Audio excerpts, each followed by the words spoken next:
Também faço o convite para alguém aceitar Jesus, não leva nada de volta para a Itália.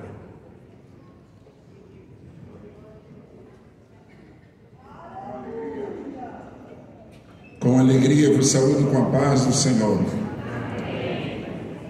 Estou feliz e alegre, obrigado irmão Carlos, obrigado coral. Música escrita por Verdi em 1845, baseado no Salmo de número 137, quando os judeus penduraram as suas harpas no salgueiro, porque eles queriam voltar para casa e a coisa estava difícil. Muito obrigado por esta lembrança. Saúdo a todos estes amados obreiros, com a paz do Senhor Jesus Cristo. Estou feliz e alegre, muito feliz e alegre, mas não tem jeito de desligar o pensamento lá de casa, pastores. A gente de vez em quando faz um flashzinho, quando vejo crianças cantar, jovens cantar, adolescentes cantar, tem sempre aquele retrocesso lá para trás. Estou feliz porque nesta noite queremos falar de conscientização missionária, o tema que me foi dado. Ao evangelista Wesley por este belíssimo trabalho que o senhor e os seus estão fazendo através da Semadecre e tudo aquilo que Deus tem colocado na igreja de Cuiabá com relação a missões. Eu conheço muitos missionários, mas não conheço nenhum, não é que não tem, eu não conheço nenhum missionário que está no campo há 25 anos e a igreja sustenta fielmente 25 anos. A gente leva nas costas a honra daquilo que o saudoso pastor Sebastião deixou para nós e para os seus herdeiros espirituais, este ministério. Amados irmãos, conscientização missionária, particularmente, eu penso que não precisaria fazer culto para isto. A pessoa que nasce de novo, quando no seu discipulado ele estuda a palavra de Deus e encontra as ordens de Jesus a todos, indistintamente, ide por todo o mundo e pregai o evangelho. Esta é uma consciência que deve acompanhar todo cristão. Se perdeu durante o caminho, se perdeu a vibração da missão, alguma coisa precisa ser renovada, porque quando nós conscientizamos da ordem de Jesus e a necessidade que o mundo tem, então nós pensamos em missões, nós procuramos realizar alguma coisa em missões, e quando nós nos preocupamos com missão, sabe o que é que acontece? Nasce no coração do crente propósitos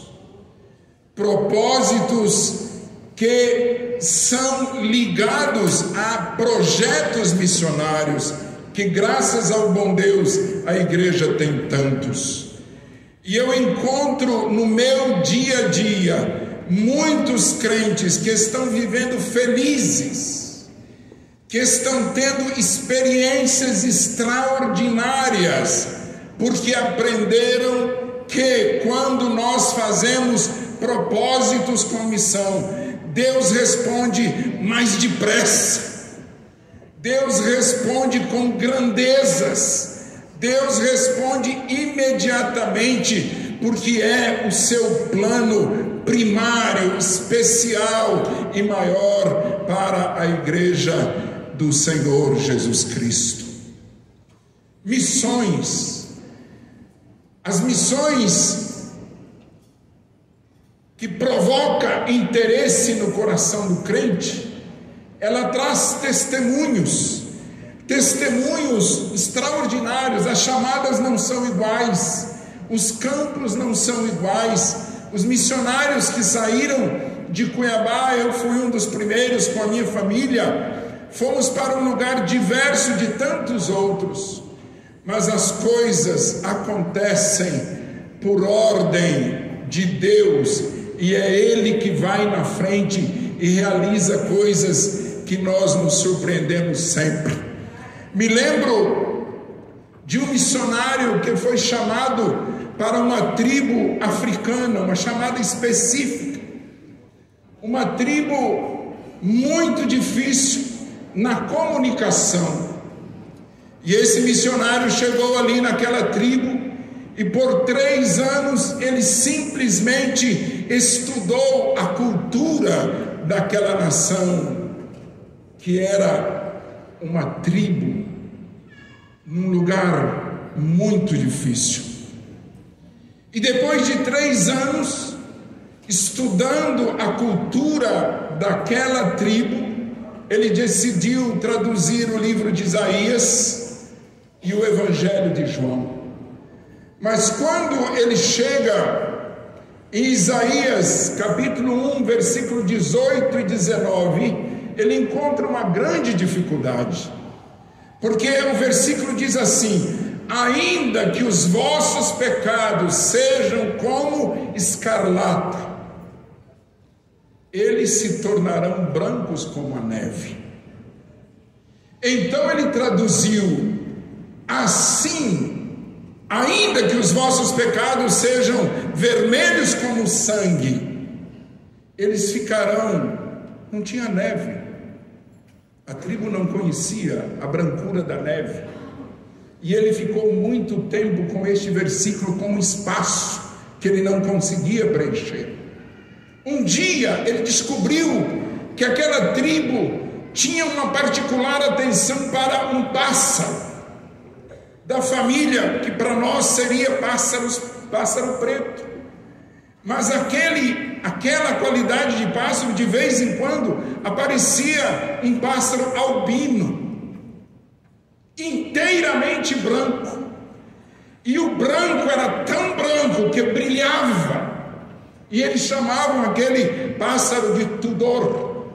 Então ele completa o versículo: ainda que os vossos pecados sejam vermelho como sangue, eles se tornarão brancos como o Tudor. Glória a Deus, aleluia. 4, glória a Deus. Glória Vou ter que contar a história de novo, porque estas coisas é Deus que faz, é Deus que realiza.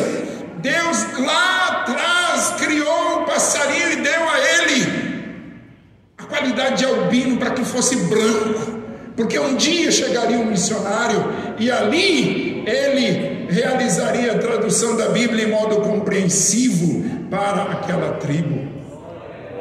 Eu teria aqui muitos outros exemplos, conto mais um porque o tempo é contra nós. Na Angola, um casal de missionários brasileiros, Ismael e Cibele, Deus colocou no coração deles de ir para Angola e procurar uma tribo das mais difíceis por causa da sua violência. E eles descobriram onde estava aquela tribo, porque Deus deu um nome para eles, como deu para nós o nome de Siracusa. E o nome da tribo era Mucuandos. Era uma tribo que vivia em uma alta montanha, completamente longe da sociedade. E muitos outros missionários no tempo tinham tentado chegar lá com o Evangelho, mas não conseguiram. Então Deus deu a estratégia, Deus deu um modo para o irmão Ismael e a irmã Cibele. Conseguiram, depois de um tempo de oração e jejum, um guia africano que conduzisse eles até a tribo dos Mucuandos. E quando eles chegaram na tribo, eles não levaram literatura, não levaram nada que pudesse identificar a intenção de que eles estavam ali para evangelizar. E começaram a conversar. Depois de muita dificuldade para serem aceitos, um dia ele perguntou para o chefe da tribo: me conta alguma coisa da história dos Mucuandos. E aquele homem disse: olha, Os nossos antepassados diziam que nós viemos de um período em que existia na terra uma só língua. Mas depois aconteceu alguma coisa, uma rebelião, e as línguas foram divididas. Então aí a Bíblia aparece. Eu sei de onde vem essa história. Aqui está a Torre de Babel. Irmãos, para concluir, aquela tribo se rendeu aos pés de Jesus Cristo. Eram inimigos de uma outra tribo, inimigos mortais, se matavam uns aos outros, e aqueles dois missionários, aquele casal, pôde levá-los a uma convivência pacífica, porque chegou o amor de Deus no tempo de Deus e no modo de Deus. Ouça-me isto, jovem. No modo de Deus e no tempo de Deus não tem nada que seja impedido na face da terra. Glória a Deus, aleluia. Glória a Deus. No passado Deus tinha agido, levando essa consciência que eles vinham de um tempo, que todos nós viemos da Torre de Babel. Eles vinham de um tempo que todos falavam uma só língua, e aquilo passou de geração em geração, milênios pós milênios, porque um dia Deus queria mandar um casal de brasileiros falar para eles que era sim verdade, mas que agora tinha um que falava uma só língua. Aleluia. Em todo o mundo. Aleluia! Abramos nossas Bíblias, Mateus capítulo 20. Um texto muito conhecido, mas que gostaria de tomar a vossa atenção por alguns minutos para este texto. Leio velozmente para ganhar tempo. Mateus, o primeiro evangelho do Novo Testamento, capítulo 20. Porque o reino dos céus, porque o que, irmãos? É semelhante a um homem, pai de família, que saiu de madrugada a assalariar trabalhadores para a sua vinha. E ajustando com os trabalhadores a um dinheiro por dia, mandou-os para a sua vinha. E saindo perto da hora terceira, viu outros que estavam ociosos na praça. E disse-lhes: ide vós também para a vinha, e dar-vos-ei o que for justo. E eles foram. Saindo outra vez perto da hora sexta e nona, fez o mesmo.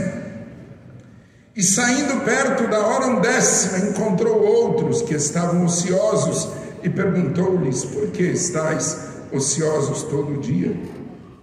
Disseram-lhe eles: porque ninguém nos assalariou. Diz-lhes ele: ide vós também para a vinha, recebereis o que for justo. E aproximando-se a noite, diz o senhor da vinha ao seu mordomo: chama os trabalhadores e paga-lhes o salário, começando pelos derradeiros até os primeiros. E chegando os que tinham ido perto da hora undécima, receberam um dinheiro cada um. Vindo, porém, os primeiros, cuidaram que haviam de receber mais, mas do mesmo modo receberam um dinheiro cada um, e recebendo-o, murmuravam contra pai de família, dizendo: esses derradeiros trabalharam só uma hora, e tu os igualaste conosco, que suportamos a fadiga e a calma do dia. Mas ele respondendo disse a um deles: amigo, não te faço injustiça, não ajustasses tu comigo um dinheiro? Toma o que é teu e retira-te, eu quero dar a este derradeiro tanto como a ti. Ou não me é lícito fazer o que quiser do que é meu? Ou é mal ao teu olho, porque eu sou bom? Assim, os derradeiros serão primeiro, e os primeiros derradeiros, porque muitos são chamados, mas poucos escolhidos. Uma parábola. E eu amo as parábolas da Bíblia porque elas me dão o direito de pensar, de imaginar e de descobrir, às vezes até algumas fantasias verdadeiras que ajudam-nos a compreender os propósitos de Deus para com a humanidade. Amados, esta não é uma parábola somente para dizer que diante de Deus, fora o galardão, quando se fala de salvação, todos nós somos iguais. Não existe salvação de primeira, de segunda classe ou de terceira classe. O que vai nos diferenciar no céu é a nossa coroa, que alguns terão, alguns brilhantes a mais, assim por dizer, porque fizeram um pouquinho mais. Mas a salvação é igual para todos. Glória a Deus, aleluia. Então Jesus está dizendo, um pai de família, que era Deus, saiu de madrugada procurando trabalhadores. O pai de família é Deus, que na noite, na madrugada da eternidade, de quando ele deu alguma responsabilidade para Abraão, ele procurou os judeus para fazer a sua obra na terra, a nação de Israel. Eles receberam primeiro este privilégio e não souberam aproveitar. Eles recusaram porque pegaram toda a promessa e eles colocaram somente para eles, sem ver os demais, sem ver os gentios, sem ver a mim e sem ver a você. Mas o pai de família, que não perde jamais, passa a madrugada, passa o tempo escuro e agora é 9 da manhã e ele sai de novo na praça e encontra os discípulos. É Jesus, o pregador do momento. O dia está fresco, 9 da manhã. Ele conduz 12 homens, sabendo que eram homens defeituosos, homens limitados, mas eram capazes de levar o trabalho da vinha para todo o tempo, até chegar aos nossos dias e chegar até os dias finais.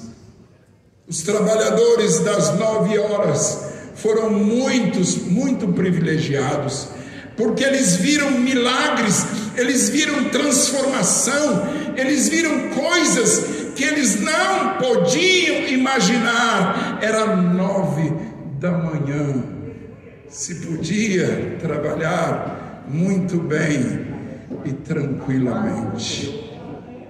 Mas diz a Bíblia que ao meio-dia o dono da vinha vai na praça de novo, e agora já não está mais fresco como às 9 da manhã, é meio-dia, o sol está alto e a perseguição chega e os mártires aparecem para todos os lados, porque é meio-dia, o sol é causticante. Não se podia trabalhar como aqueles que trabalharam na fresca da manhã. E o meio-dia do relógio de Deus, do calendário que Ele estabeleceu neste capítulo, funcionou e funciona muito bem. A igreja de Siracusa passou pelo seu meio-dia, e eu não sei se ainda não passará. No ano de 2011, se converte uma senhora com 2 filhos, o rapazinho 13 anos e uma criança pequena. E aí nós descobrimos que o marido dela, membro da máfia mais violenta da Sicília, estava no cárcere com prisão perpétua. Em italiano se chama ergastolo. Ainda existe isso, e muita gente isolada naqueles grandes presídios. Ela, com alegria, comunicou ao seu marido através de carta que um ano depois da conversão, ela e o filho desceriam as águas batismais. E naquela semana, 3:30 da manhã, o meu telefone toca em casa. A nossa congregação tinha pegado fogo. Alguém jogou gasolina debaixo das duas portas e o prejuízo foi grande. Mas aquela mãe e aquele filho desceram as águas batismais, porque nós estamos conscientes da igreja do meio-dia. Passaram-se alguns meses. Perto da igreja, uma questão de 200 metros, tem uma casa de jogo. Depois do ocorrido, a polícia descobriu o que tinha acontecido. Lá dentro desta casa de jogo, fizeram uma aposta. Quem entre os presentes tinha coragem de jogar uma bomba lá dentro da igreja? E um rapaz, porque nós tínhamos as telecâmeras, pudemos ver quem era, pegou uma potente bomba e um culto de quinta-feira, meia hora antes de começar o culto, por Deus, porque se a igreja estivesse no horário do culto, teria feito um estrago terrível. Então, esta bomba explodiu às 6:20 da tarde, veio gente de 2-3 quilômetros para ver o que é que tinha acontecido na igreja evangélica, Assembleia de Deus, porque era meio-dia. Os irmãos estão me entendendo? É parábola, é parábola. O período de meio-dia em algum lugar não cessou nunca, mas todas as vezes que a história gera estas perseguições, é a igreja do meio-dia que está operando. Ela não parou, ela não voltou atrás, ela não se intimidou, ela não se acovardou, ela segue triunfante. Aleluia! Glória a Deus! Como Policarpo, o evangelista Isaías, outro dia falou na escola dominical, pastor de Esmirna, quando ele fez 84 anos, recebe o cônsul de Roma e alguns soldados com um centurião, pedindo para ele parar de pregar. E ele disse simplesmente: desde a minha infância eu sirvo a Jesus e ele só me fez bem, não tenho motivo para parar. Um ano depois, no seu aniversário, voltam os mesmos, com a mesma proposta. E ele disse a mesma resposta de um ano atrás: eu vos dou hoje. Jesus nunca me fez mal e eu não desisto dele, porque eles queriam que ele renunciasse a Jesus e adorasse ao imperador, que era o Deus deles. Quando completou 86 anos, Roma tinha mandado um dos piores centuriões, determinado a resolver o problema em Esmirna, e chegam lá, vão atrás de Policarpo, e a resposta foi a mesma: desde a infância eu sirvo a Jesus e ele só me fez bem, eu não posso abandoná-lo. Mas todos aqueles que tinham visitado Policarpo com esta proposta voltavam impressionados, porque o seu rosto brilhava. O seu rosto tinha a aparência de Jesus glorificado. E a cidade de Esmirna se reuniu. Papelão, papel, madeira. Hoje Policarpo vai ter que mudar de religião. E alguns momentos antes, O cônsul e o centurião fizeram a mesma pergunta. Você está vendo este material inflamável?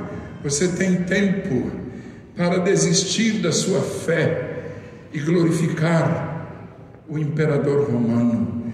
E ele não dizia outra coisa: Jesus só me fez bem e eu não renuncio ao seu nome. Diz a história, testemunhas oculares, que enquanto incendiavam aquela pira, 86 anos, o homem amarrado naquele pau, diz que o brilho dele brilhava mais do que o fogo que estava consumindo o seu corpo. A igreja do meio-dia, aleluia, sofreu, e em alguns lugares sofre ainda, por amor do nome de Jesus Cristo. Glória a Deus. Ah, bendito é o nome do Senhor Jesus. Perpétua era uma moça muito rica, família renomada. Começa a trabalhar com ela Felícitas, uma moça que vivia na cidade de Messina, a 170 quilômetros de Siracusa, e vivia nas catacumbas, escondida por causa da perseguição. E Felícitas conheceu o Evangelho e levou para sua patroa Perpétua. E Roma descobre que aquela moça, aquela senhora, filha de uma nobre família, tinha se convertido ao Evangelho. E os romanos levam ela para Roma e colocam ela em prisão, sabendo inclusive que ela estava grávida. E chegou o dia marcado para usar um termo, para consumir os cristãos que estavam em prisão. O seu pai, homem de muito dinheiro, tentou todos os modos, todos os advogados, todos os senadores amigos, mas não conseguia, porque ela resistiu. Diz a história que alguns dias antes do dia da execução de Perpétua, ela deu à luz a um menino. E no dia da execução, um soldado com o menino na mão foi até a cela e disse: Perpétua, desiste do teu Jesus e amamenta o teu filho. Ela disse: não, eu não desisto do meu Jesus.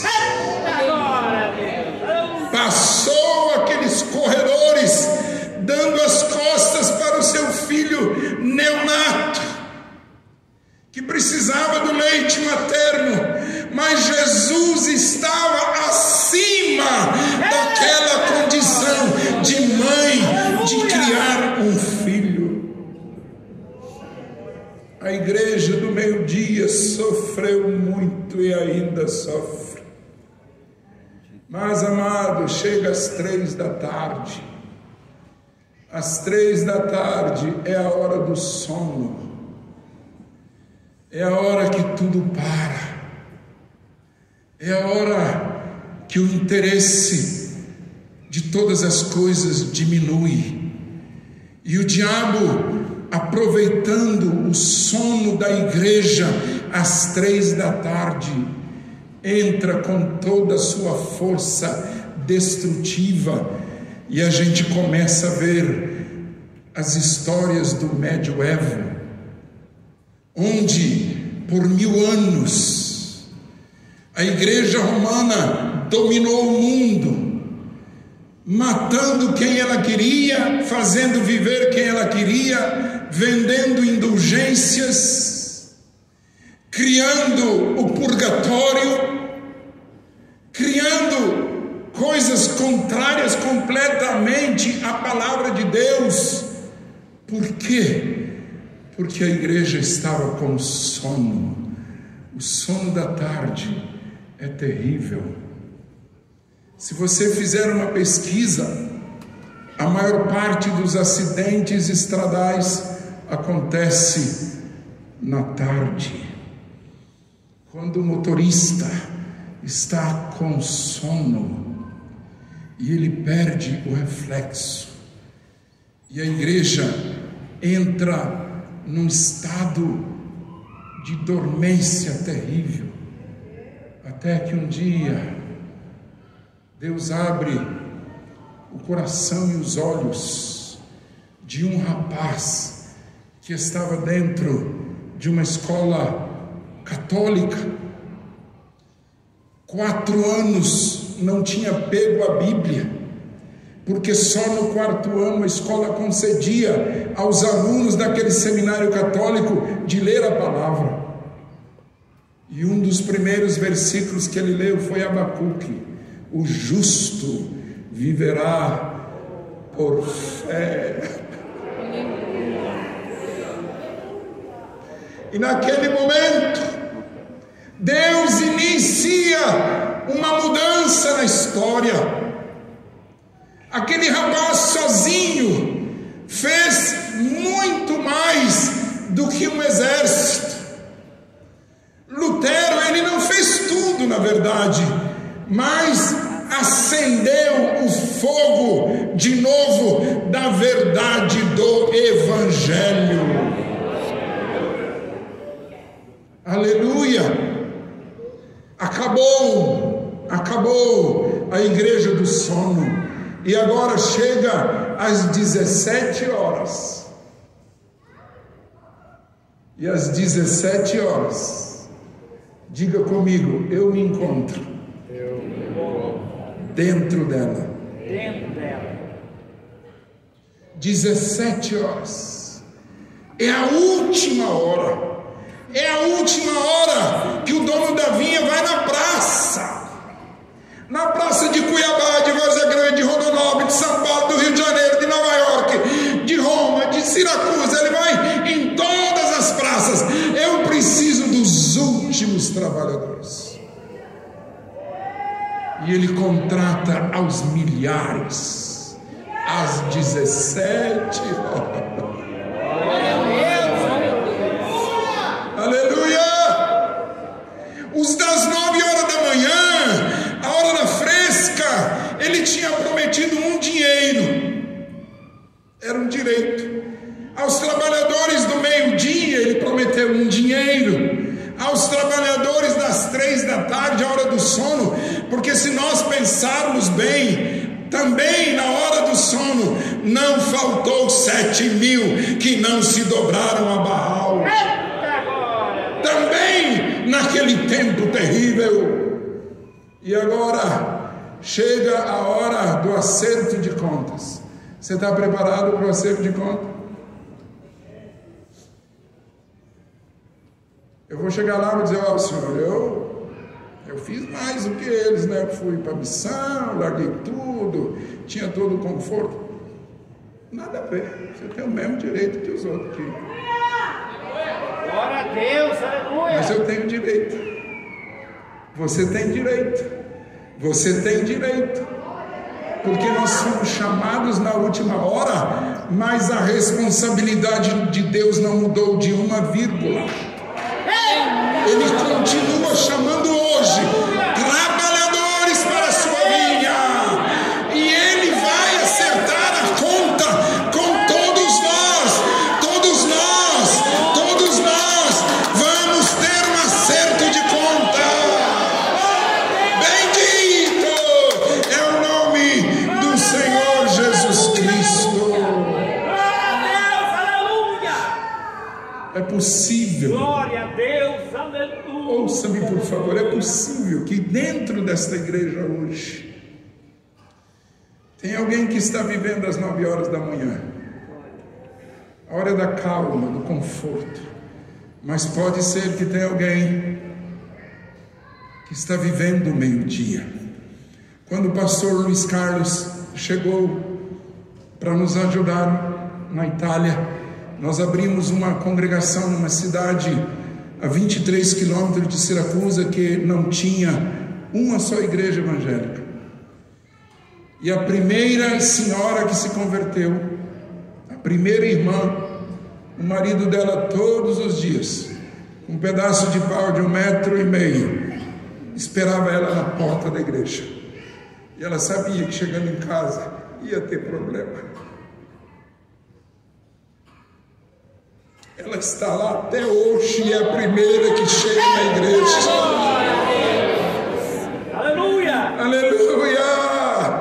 Porque Deus pode pegar quem está no meio-dia e trazer para as 9 da manhã. Mas em modo geral, nós estamos na hora 17.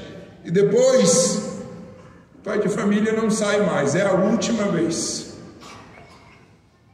Quem vem, vem, quem não vem, paciência. E eu te pergunto, você está fazendo jus à tua chamada, sendo a última hora?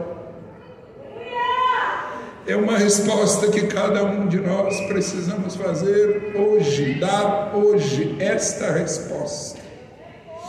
Ninguém pode brincar, aleluia.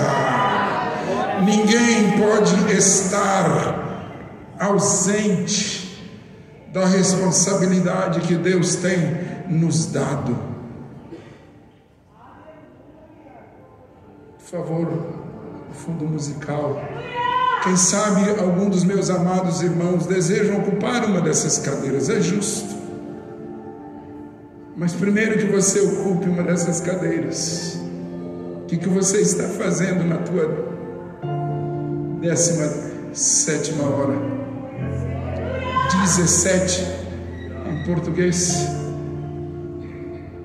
17ª hora do calendário de Deus. Está aqui um relógio. É um relógio. Quem foi chamado de madrugada, os judeus, eles estão colocados ali, não foram esquecidos. Não pense que Israel esteja fora do plano de Deus.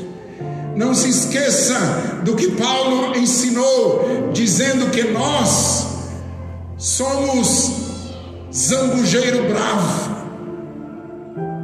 que fomos enxertados na oliveira boa, e a raiz continua sendo Israel. É ela que tira a seiva do chão e chega até nós, que éramos zambujeiro bravo, mas fomos inestados, fomos enfincados ali para produzirmos frutos, enxertados. E a oliveira não foi arrancada do solo, nós dependemos dela. Mas no plano da evangelização, é a igreja que foi chamada às 9 da manhã, ao meio-dia, às 3 da tarde e às 5 da tarde.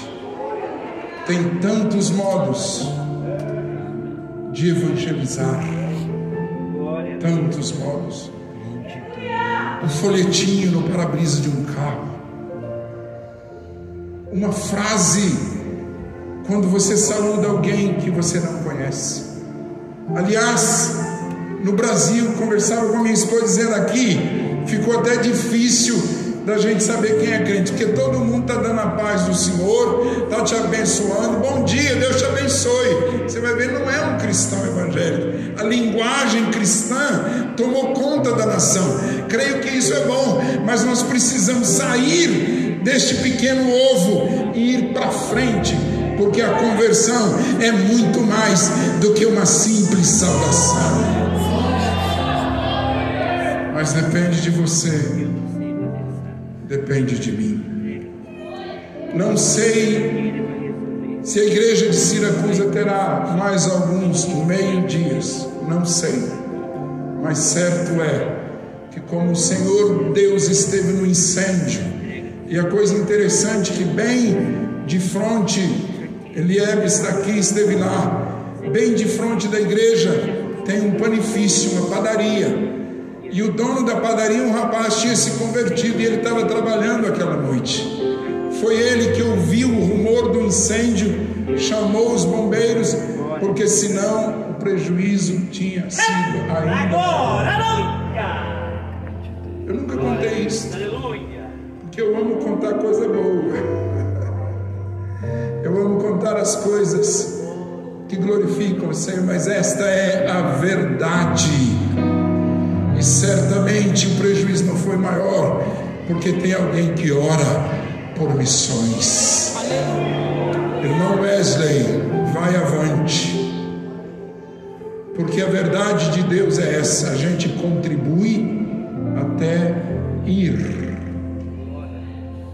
E isto é para todos nós prepararmos, porque os obreiros das 5 da tarde estão por aí esperando o Senhor, que vai fazer o nosso pagamento. Muito obrigado. Aleluia. Aleluia.